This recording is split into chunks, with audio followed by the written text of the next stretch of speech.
We've just kind of started that work, but it's been really enlightening for me. In terms of the film, I have like a couple of pages of notes. I have a lot, but one of the very last points was what struck me, and what really makes me think that this is a conversation that we can have. I know we've been having in Vermont, but maybe we want to kind of tweak it. But anyway, we should be talking about what kind of city or society do we want versus how do we want to move vehicles, right? I thought that was really, that's basically what it's all about, right? I think the conversation too long in planning has been how do vehicles get around, but what we should be talking about is really what kind of place do we want to live in, what kind of society do we want to have. Great, thanks, Laura. I think we'll have an opportunity to hopefully delve a little more deep into some of the equity work that you're doing later on in the discussion. Let's hear from Stu. Hi, I'm Stu, and if you've parked your bike at any of the festivals or farmers market, we started the valet bike parking back in about 2011 after a trip through the Netherlands. And when you see the fietsinstallings, the secure bike parking everywhere, it was just so easy. We thought, why don't we have it here? So the film brings back all sorts of fond memories, and you just realize how easy it is to bicycle from city to city and within the cities. So looking forward to the discussion. I'm no expert. Bike through there 6 or 7 times through the Netherlands and Belgium. A little different personality to both of them, but both are so bike friendly. Thanks, Stu. And you may not want to refer to yourself as an expert, but I think given how much time you spent there and that firsthand experience, I certainly think of you as an expert. So let's go to John Kaplan. Thanks, Jonathan. Hi, everyone.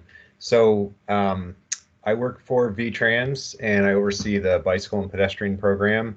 And I've been in the bike and ped program for 20 years now, so have a long history there at VTrans. And so basically, one of the aspects of what I do is I oversee a grant program for municipalities. So we get funding to municipalities to build biking and walking infrastructure, but that's probably maybe 20% of my job. And I'd say the rest of what I do is kind of, I would call it technical assistance, both within the agency and outside the agency, to, help make, projects more walk and bike friendly. So I guess a couple of the takeaways from the film that I had were, just how normal it is to bike in the Netherlands. Just everyone does it, and it's just part of their culture, which is definitely something to aspire to. And I thought several of the people who spoke talked about or kind of alluded to like making an efficient use of the space that they have, especially in the city center, and that the streets aren't, there's a higher use to those city center streets than just car movement or car parking, which I think comes back to kind of the whole idea of placemaking. So I look forward to hearing what people have for questions and the rest of the discussion. Thanks, John. And let's hear from my boss, Karen.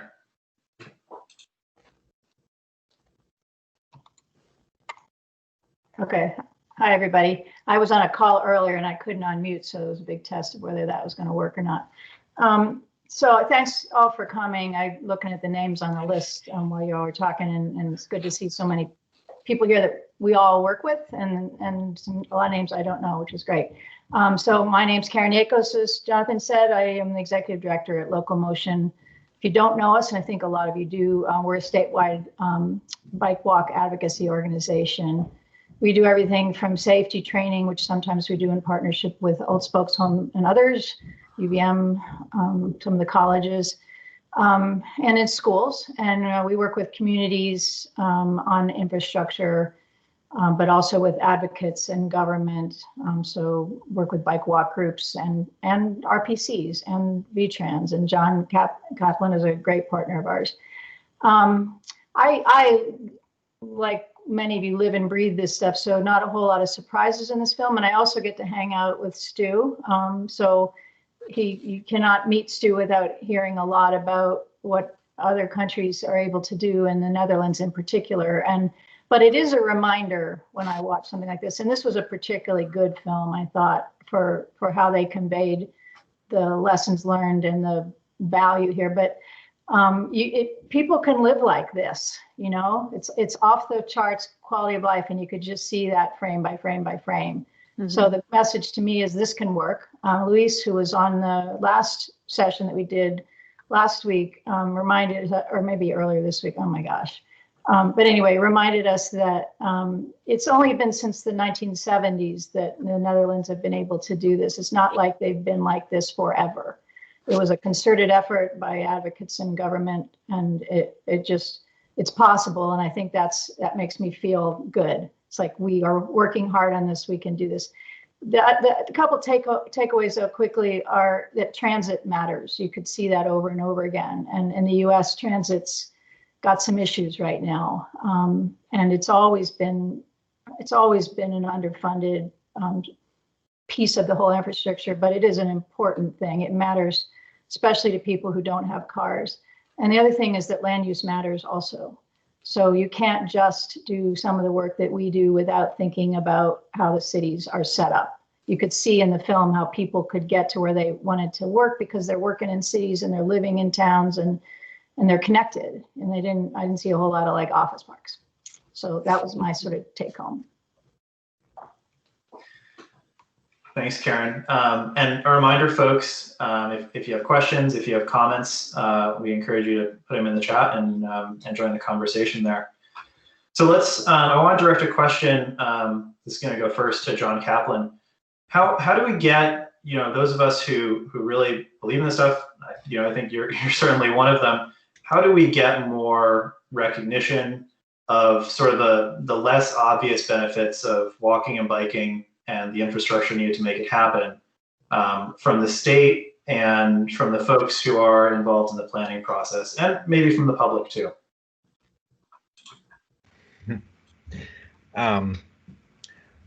Yeah, it's a good question. As I was watching the film, I was sort of taking a few notes about things. Well,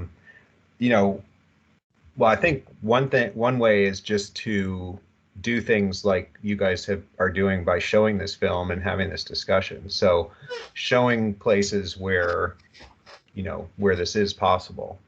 And I think there has been already, there's some momentum to point out like the health benefits of biking and walking.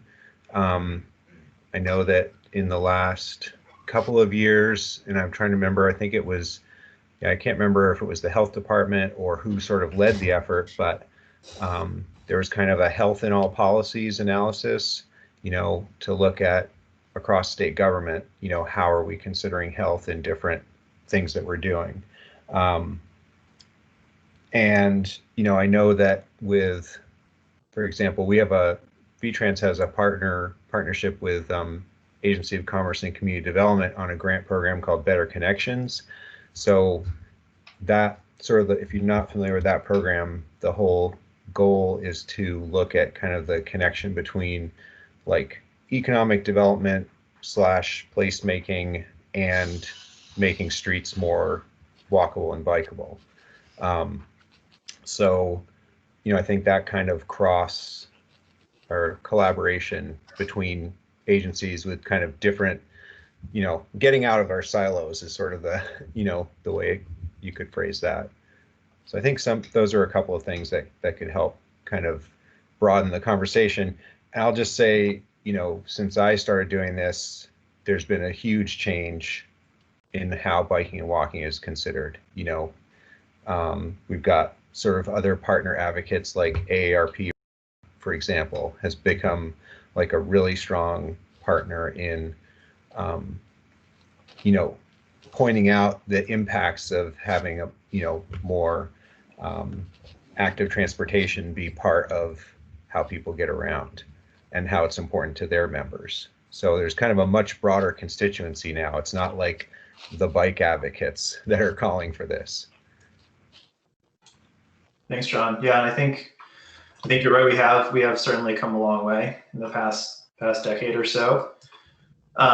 Any of our other panelists want to chime in on this, sort of the notion of getting more recognition of the economic and health and social benefits of walking and biking into public policy and how we design our roads? Sure. I think that, and this was depicted well in the film as well, is the benefits of this are vast. Mental health, cognitive aging. And I think that, and well, in carbon, they didn't even talk about that much. They didn't talk about climate change that much. But, we have an act in the Global Warming Act in the state now. We have problems on all levels of health and mental health. And so building a coalition of the willing that is not just the transportation department. And it's not on their backs to try to solve this all the time. And I think there's a lot that V-Trans can do. And I think one thing they can do is to start thinking less about transportation as being the car. And I can see that happening. But building a coalition of people that benefit from the fact that more and more people bike. It brings down the cost of things. The amount of money that we spend on healthcare in this country, not just what we personally spend, but the cost to society of illness is incredible. And so if this sort of thing can bring that down, and there were stats, thrown out in this film that make you realize that, yeah, these people are healthy. And if they're healthy, they are probably not impacting society quite as much as maybe in the US. So if we could build that coalition, I think that would be great and really cement it.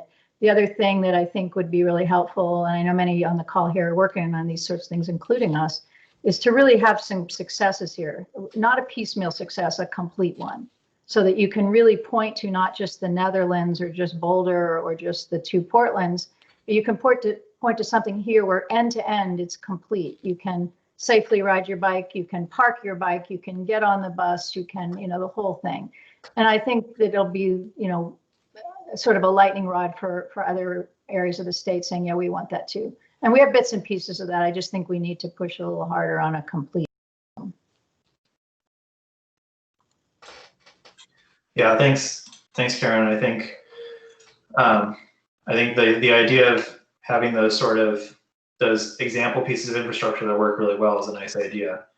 We had a comment about the film and how there wasn't all that much coverage about the weather conditions in the Netherlands, but that it's really not all that great. There's a lot of rain there, and that folks are out nonetheless. And so I wonder if our panelists want to comment on sort of that challenge and how frequently the limitations of weather are brought up here in Vermont, and also the rural component, and how our land use pattern is often brought up as a limitation, and maybe how what we saw in the film and emerging technologies address both of those concerns about just the spacing of our place and our climate. Maybe Stu or Laura want to comment on this? Well, I'll just mention that we were biking in a good drizzle into Haarlem, and we were probably in with 30 or 40 cyclists, and we came to a drawbridge, and the rain's coming down quite nicely. And I made a comment to the general crowd that, the Dutch don't seem to mind bicycling in the rain. And they said, yes, we do. And but it's just something that they have to do. If they started in the day, they're going to go home. And so they've developed some very good rain gear like Agu, and everybody has it. You'll always see the big baskets on the bike, the Fietstassen, which are big, ugly bags, but they're full of their protective gear, and they can carry lots of stuff home. So they're just practical people. going to do what they have to do.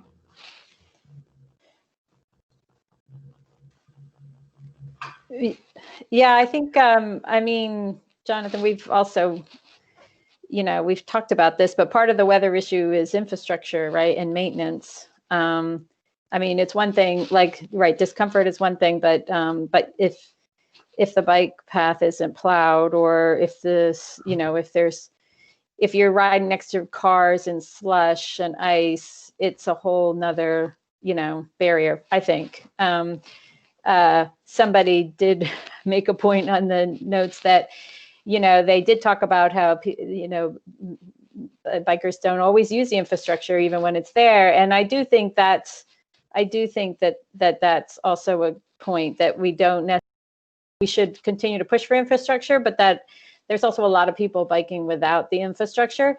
But I do think riding as a person that rides in the winter, it's just really a whole nother level of risk taking if you don't have the protected lanes.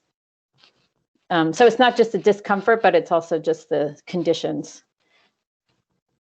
Yeah, that was an interesting sort of comment in the movie about how people riding in the Netherlands don't necessarily follow where the infrastructure is. Do you think that is something unique there, where they have such an emphasis on safety on all of their streets that maybe it doesn't matter as much, and you can veer off from the bike path and still find a relatively safe place to ride, whereas here, I don't know if that's applicable. What do you think?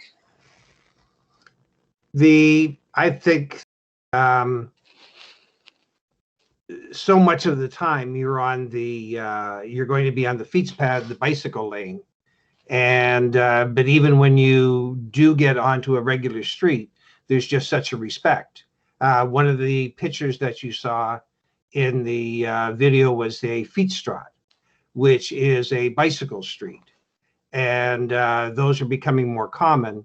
And the bicycle street is the cyclist has priority and the automobile is a guest, so that you feel quite comfortable on that type of situation. So it's not even just a bicycle lane, but a whole bicycle street.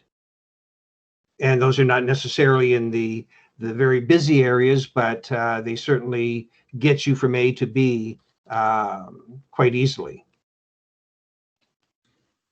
I wonder, John Kaplan, I wonder if you would want to comment on this, given how narrow some of our village streets can be, and the premium on road space. Are there examples or places where you've seen sort of a bicycle streets approach taken in Vermont that's been successful? And if not, do you think there are ways to push that sort of design to become more popular, through maybe our complete streets ordinance or other levers we can pull? Yeah, I mean, I can't think of too many examples. And I think it comes down to some of it is at the local level. People have to kind of decide that that's going to be the priority. I don't know if, like you mentioned, the complete streets law, I don't know if making that or adding more sort of teeth to that is really the right way. That seems a little bit heavy-handed and kind of top down to me. And I know, Vermonters tend to resist that kind of, being forced to do something as opposed to having it come up from the local level. But I think there definitely are places, where on a local street you could do that kind of a treatment. I mean, Jonathan, I'll just use the example you and I have been going through up in Greensboro. And I think that is a great kind of case study for all the issues that come up. And so Jonathan and I are working on a project in Greensboro where they're trying to make just a very small area more pedestrian friendly primarily. It's right near, there's a general store and a couple of streets that kind of come together there.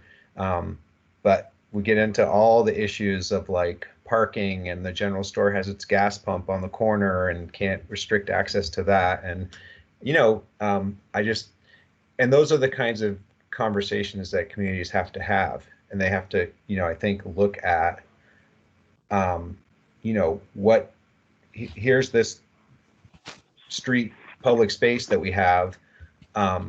What do we want to say is the most important use of that space? Is it moving cars and storing cars, or is people walking and gathering and meeting? You know, is that the highest need? And kind of go through that kind of a discussion. And then, you know, out of that, hopefully, you know, some places will decide that, you know, they're gonna make changes to the street, and maybe parking becomes the lowest priority, and they decide not to have parking on a particular street, and then it can be used for other things like biking or walking. So, you know, I think one thing that we can do is just at least make people aware of different design treatments that are available. I'll put in the chat, and I think Local Motion probably has a link to it, but I just tried recently, or created a page that has like pretty list of bike and ped design resources that's all in one place, so people don't have to kind of search all over for you know, 10 different websites or whatever. So Okay. I think that's part of it, is just awareness, Okay. so that people know how to design things. Okay, thanks. All right, we've got some background noise. Can folks just make sure to mute themselves if they're not speaking?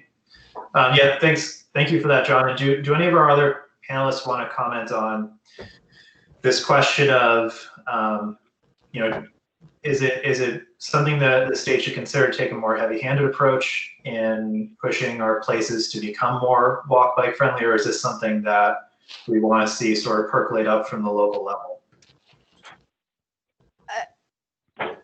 Well, Jonathan, not know anything about policy.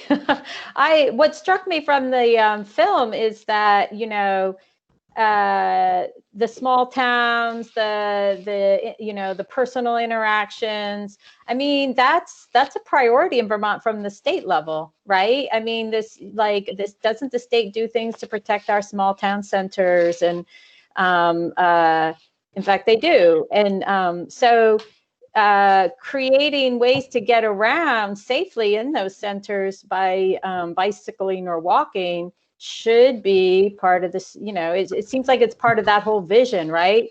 Yeah, I mean, the state has taken measures to protect our small town communities because that's something that we've agreed that we value. And it seems like this should be part of that. Thanks, Laura. And maybe, I think you would maybe be a good person also to speak a little bit about representation in the public process and some of your work to try and get more diverse voices involved in that, because that's of course a part of this question. If we aren't hearing from everyone at the local level, then how can we make those decisions and consider them representative? Yeah, sure. So we're just working, we've just started this work and it's centered on Burlington right now, but we got grant funding to convene these community representatives, and we give them a stipend to act as consultants of and represent communities who struggle with our current transportation system in Chittenden County. So, you know, New Americans, migrant workers,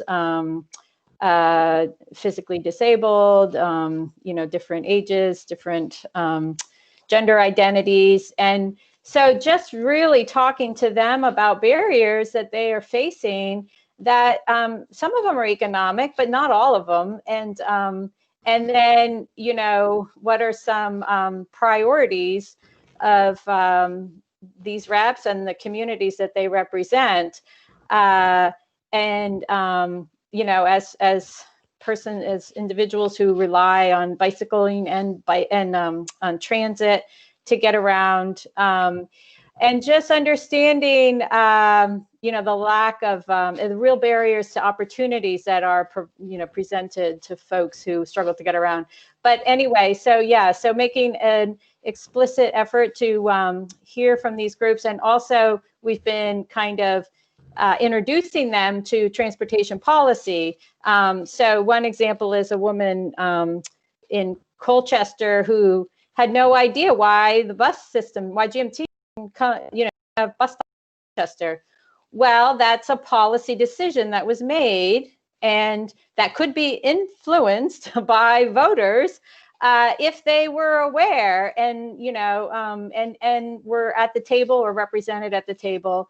So things like that. And it's been nice because we know the nice thing about Vermont is we're small, and there is kind of a commitment to hearing, to people speaking up and having input. It's just that a lot of people struggle to be at the table for multiple reasons.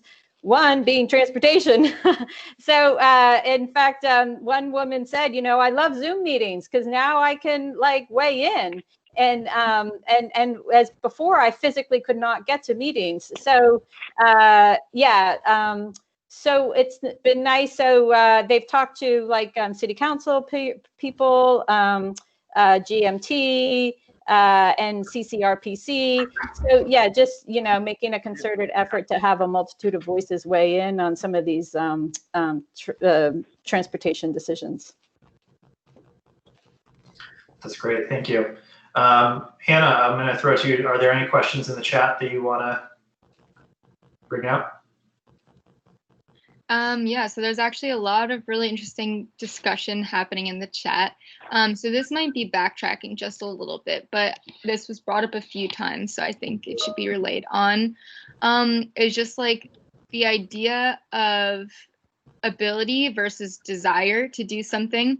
So Jacob brought up earlier on that he doesn't think that the film covered enough is the weather conditions in the Netherlands, which is something we can definitely relate to here in Vermont.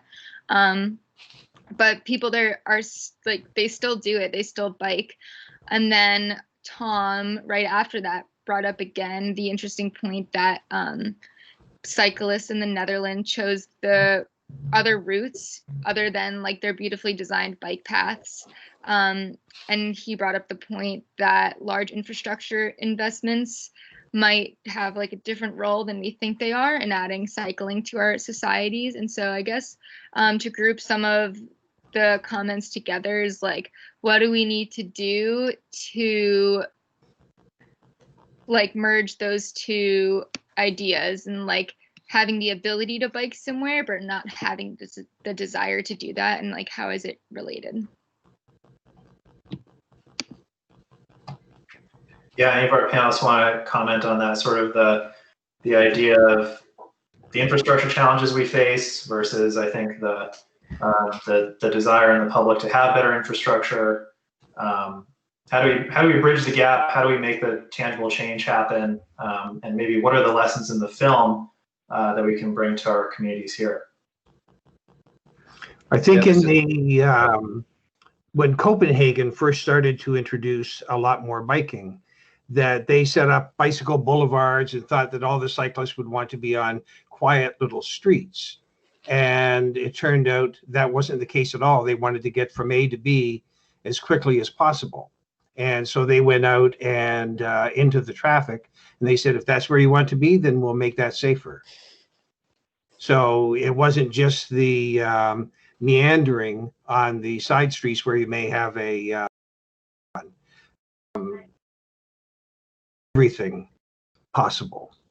Yeah, I think that's the point. They did both, because the film pointed out that, like Jonathan said, that they chose sometimes not to take those direct routes. They chose to go the pretty route because of the prettiness of it, or the solitude of it. And you can hear a lot of people talking about this was their time. We might say, oh, we sit in our car and listen to podcasts. They're using this time to listen to birds and water and their children on the back of the bike. So I think that's cool. I want to bring up too, it kind of answers the question. I'm not exactly sure what the question is, but I think I get the gist of it. But I think that it is not out of the realm of possibilities to say that there should be a bit of a top-down approach to these things too. If people who bike are part of our society, they are part of the people who are looking to transportation to meet their needs. And we have, back in the day, transportation was how you got around by foot, and then it was a horse and a wagon and a bicycle for a long time, and then cars, and then we just never looked back from the cars. And now we're starting to come back to it. And I think that I'm seeing, statewide here, I'm seeing here, but certainly nationwide in other states, a real push to redefine what we mean by transportation. For a lot of people, you say that word, transportation plan. It's like, oh, okay, that is roads for cars.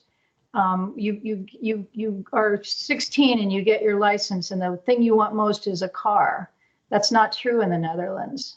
Their status symbols are different than ours. And so I think as we start to shift our thinking about clean economies and clean transportation systems and healthier people and communities where you can interact with people more, and there's less of us and them and more us all together, that it is appropriate for transportation policy to make that shift too, and to support this and be the vision. I think that governors and mayors can be the vision for a healthier place, even in a place like here. And like I said, it wasn't always like that in the Netherlands. It wasn't like that before 1970. They were going to become a car economy in a big way, and they managed to do both.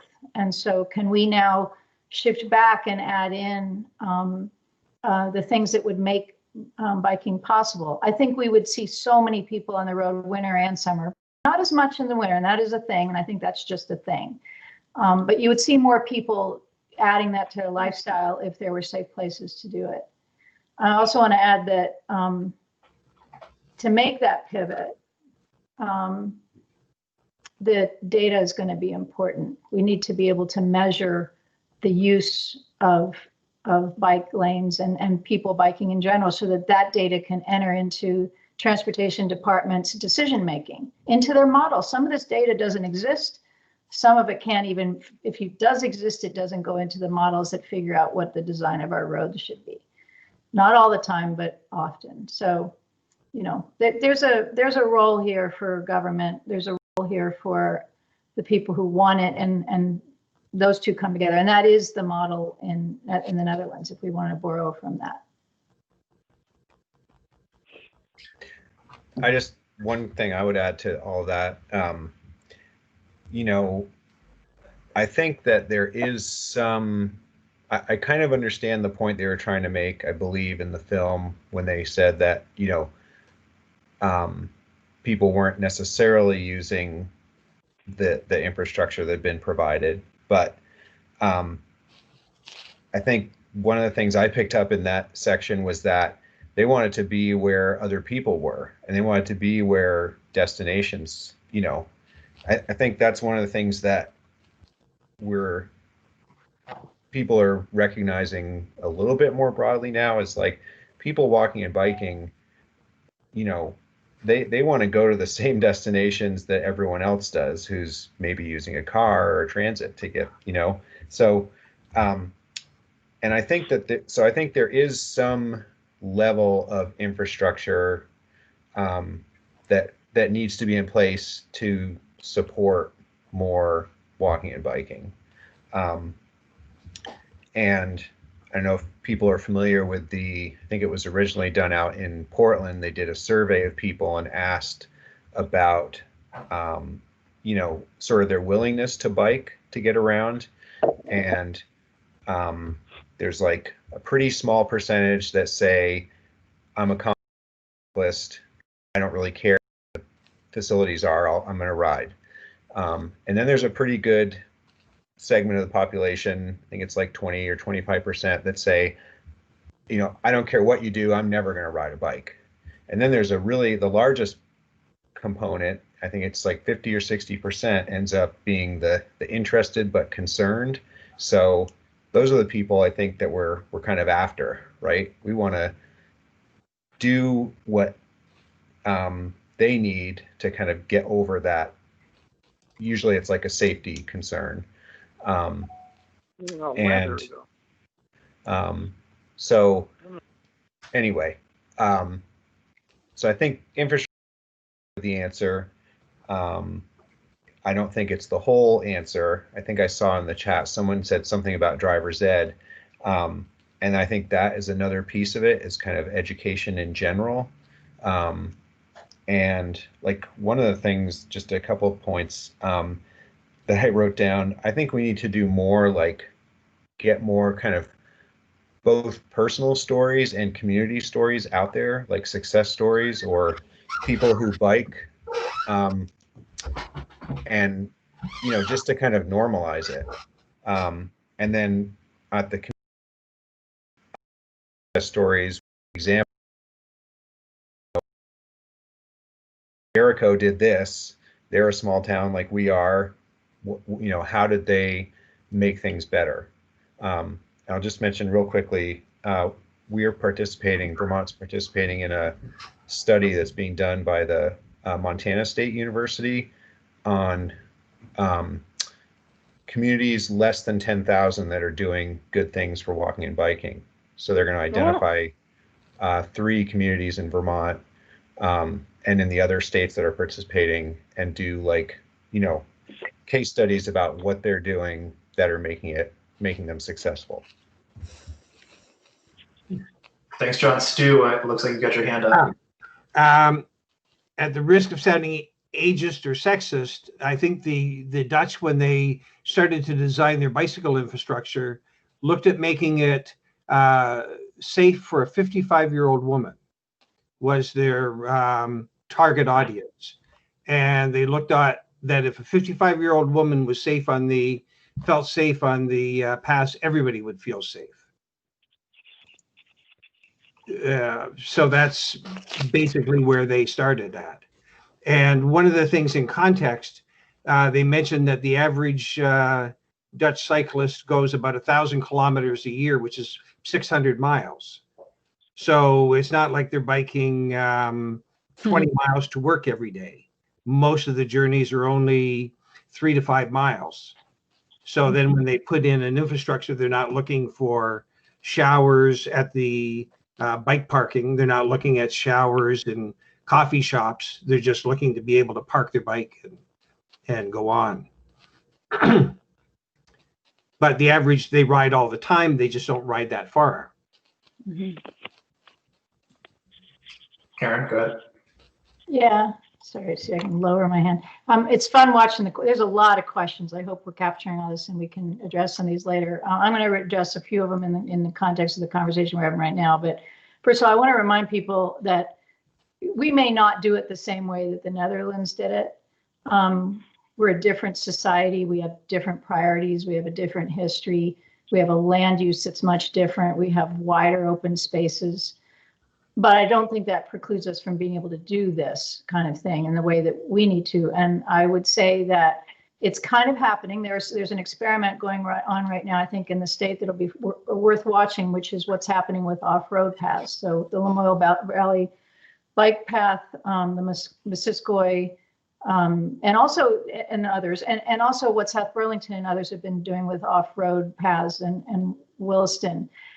I believe, and I'm already seeing it, that those places will be very attractive for people wanting to live, right? The housing prices around those things will go up, and we have to manage for that.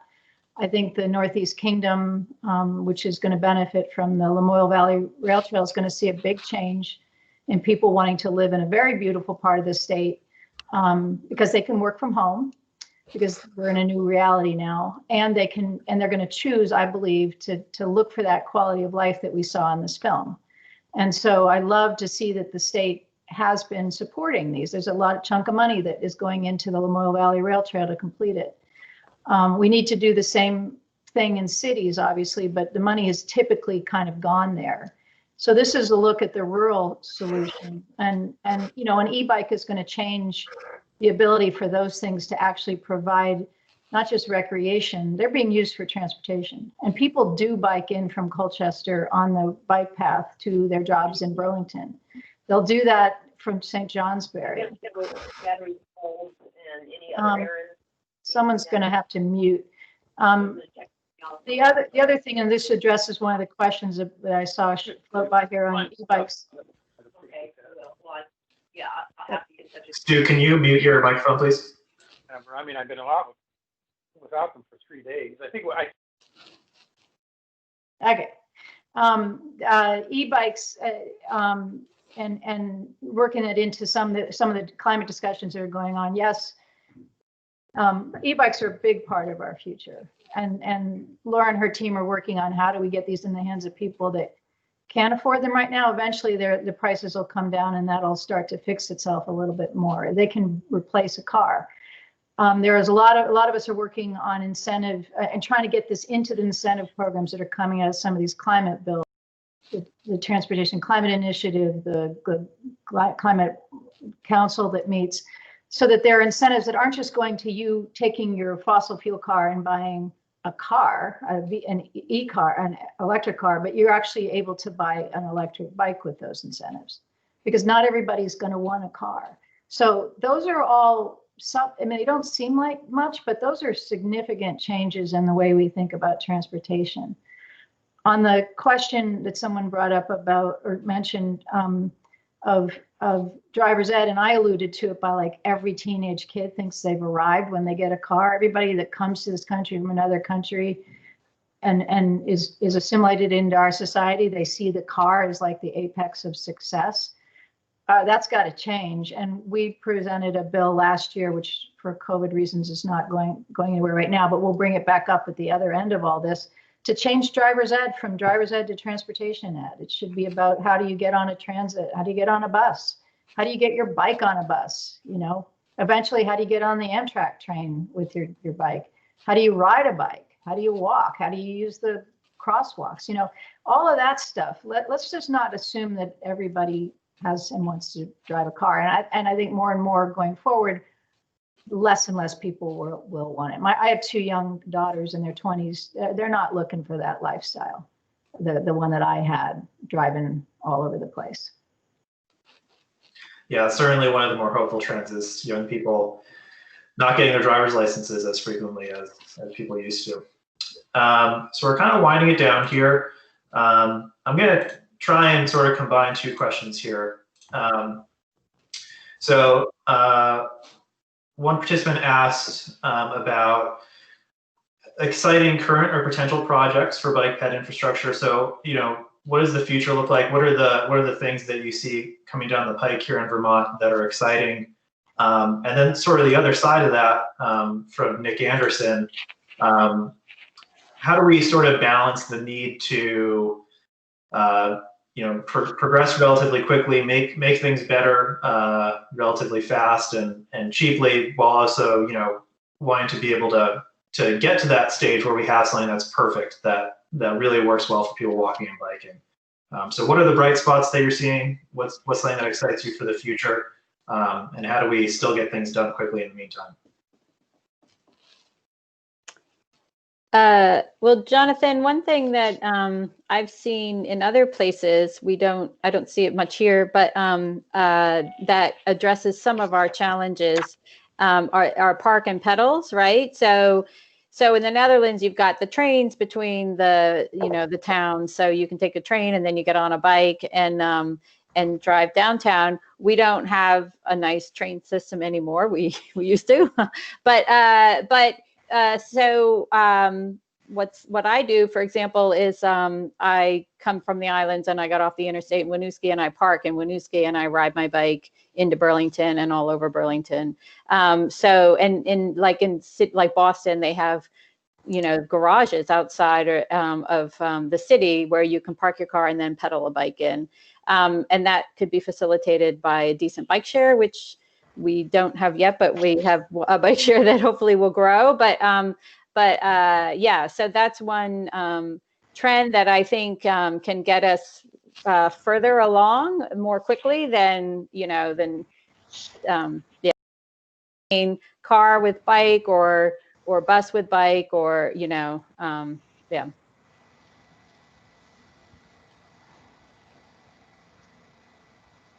So as far as innovative projects, I've just in the last, I think, couple of months, I've heard from several different communities who are looking at doing now I'm blanking on what they're called, like dashed bike lanes on a local street that doesn't have a super high volume. So kind of like, it's kind of a shared street idea. Maybe not innovative, by European standards, but that's a relatively new treatment in the U.S. Certainly Burlington, I feel like, has been doing a lot with sort of quick build projects where they're trying stuff out with temporary materials first, and then working towards making those changes permanent. And they have their own like city guide that lists different materials that can be used and shows a bunch of different design treatments. This VTrans just within the last month adopted our own demonstration projects guide. So if a municipality or business wants to do something temporary on the state system, there's now kind of a process for how they can do that. And I definitely know of a couple of communities who are planning to look into that for next year. And I know Montpelier also has kind of a temporary projects guide, I believe. And then, Local Motion giving you guys some props for having your pop-up trailer, which has, some of the materials that communities would need to do a demonstration project. And then those demonstration projects are also getting wrapped into some of the stuff that like AARP Vermont and that Better Connections program that I mentioned before, that those projects are sort of incorporating into their work. So yeah, I think that's kind of on the innovative side, some good things that are happening. I think I'm going to riff off that a little bit. I think that what's an interesting trend is that that's happening. I mean, it's not just happening in Burlington now. We aren't just hearing from people in Burlington about wanting bike lanes. We're hearing it from everywhere in the state. And so that means that there's something happening, and we're going to have to solve for this. This isn't necessarily going away, as they say. And sometimes, some small place can try something that a larger place can't. They're for all kinds of reasons, and that can be a nice push in the pants, if you will, to try something. That if it can be done in one place in one fashion, then maybe it can be done somewhere else. So I love seeing that. I'll put in another plug for really thinking about these off-road paths as being a solution in a lot of areas to be able to get around, not just to go have fun. But I lived up near the one in Lamoille Valley Rail Trail. Now I live on the other side of the mountain and I can't get to it as easily. It was an easy way to get to some places I needed to get to. So I think that's a great trend. On the pop-ups, the demonstration projects, I think is great. And again, we're getting requests from all over the place to do these things, and that shows something. There's something going on here. It's being adopted more broadly. Next generation, older generation, doesn't really matter. There's a desire to try to change our quality of life for the better. It's not a great quality of life. I mean, we think of ourselves as being, we're the US, we're so good at everything. Well, this past couple of years have proven that we're not so great at everything, and we have a lot of problems to solve. And one of them is our transportation. We have not nailed this, and Vermont has not nailed this. But I like the quick demo projects. I just want to figure out how do we get them to go from being the demo project to being the thing that's going to be more permanent. And that's going to take really strong leadership from our government partners to get the money together we can prove that these things work by putting them on the ground. Now we can prove that they don't work sometimes, and then we have to try something else. But when they work, let's take the next step and make them permanent. Main Street has been talked about for as long as I can remember to be a complete street. It would be a fantastic role model, if you will, for how this can work. We should just do that, It just bothers me that we can talk about it. It can be in plans, and the plans can sit around for a long time until we have to do the plans again, and then we put them back in the plans, and then we're still talking about it. So let's do some stuff that works and show that it works. It'll be so much easier for everybody's job, all of you that work in government and all of us that work in nonprofits and those of you that try to bike, to get stuff done if we had really good examples so someone can say, that's how it's supposed to work. Stu, would you like the last word here on this question? No, go ahead. Well, I will say Stu's going to be joining us next week for a standalone webinar event. He's going to be talking a lot about the pedestrian side of what makes the Netherlands work so well for people walking. So check out our Facebook if you haven't signed up for that event. It's listed there. It's going to be a really good one. I'm going to pass it to Peggy to wrap us up.